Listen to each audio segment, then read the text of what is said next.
So, it's International Women's Day this week, and I thought it was only right that I acknowledge it with something personal that I know lots of women and men experience in business, and that is being underestimated.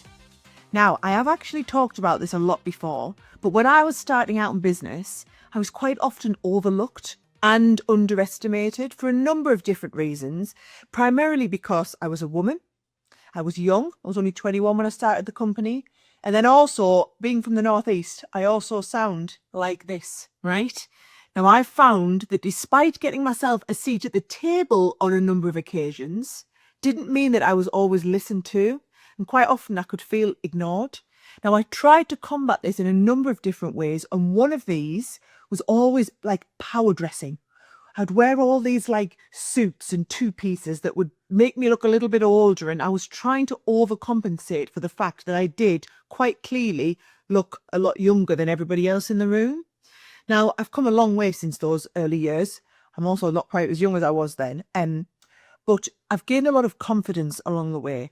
And now I'm very much of the mindset that whichever room I enter, no matter what's at stake and what's on the table, I am the only version of me.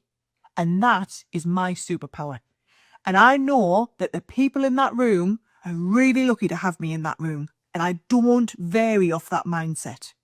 Now, one thing you have to remember is that being underestimated is something that lies with the other person. And those feelings that they have are often because of prejudice. It ain't our fault, but it's our job to make those people sit up, make them pay attention, and make them really listen to what it is that we have to say. Now, I'm glad to say that there are quite a few strategies that you can adopt to make sure that people don't have the opportunity to second guess us, even for a second. So I'm going to run through my top 5 tips to make sure that you don't get underestimated, okay? So number 1, make a strong first impression.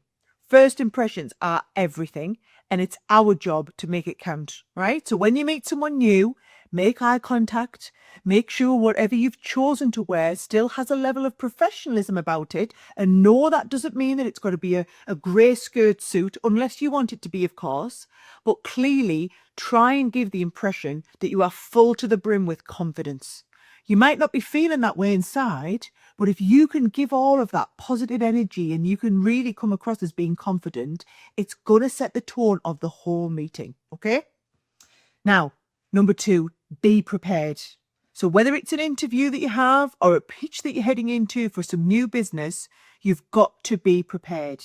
Know your numbers, know whatever you're going to talk about inside out, anticipate what sort of questions that you might get asked, demonstrate that you are an expert in your area, and do not be afraid to speak up if you have something really insightful to say.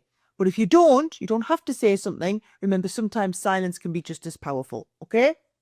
Number 3 is be authentic. There is no doubt that we want to impress and we want to appear confident, but don't let that override who you are, because as I said, they are lucky to have you, right? Now remember to set boundaries that you are comfortable with about how and what you can deliver to avoid being taken advantage of further down the line, okay? Now number 4, you've got to show them what you're made of, right? There's nothing better than showing someone why they should never judge a book by its cover, right? Show them examples of your work and what you've achieved so far. Show them what your plans are going to be going forward and how you're going to get there. And if that works, make sure to deliver high quality work, meet your deadlines, and stick to any agreements that you've made. And within reason, don't be afraid to take some risks to show that you're willing to be creative and you are definitely someone who's got that capability to think outside of the box, right? Number 5, build great relationships. Now, in any working relationship, it's important to build rapport and connections to keep it running smoothly. A great way to do this is to ask for feedback. And that applies to anyone going for a new position or wanting to find new clients for business. Ask them what you can improve or work on.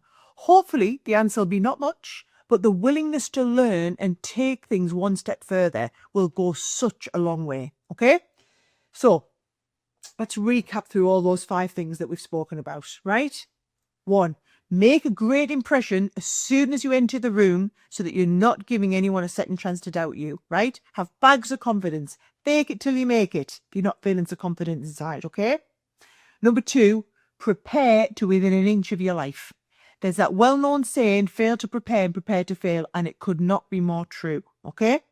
Number 3, be true to yourself, because you can't keep it act up forever. And let's face it, you don't need to be anybody else, okay?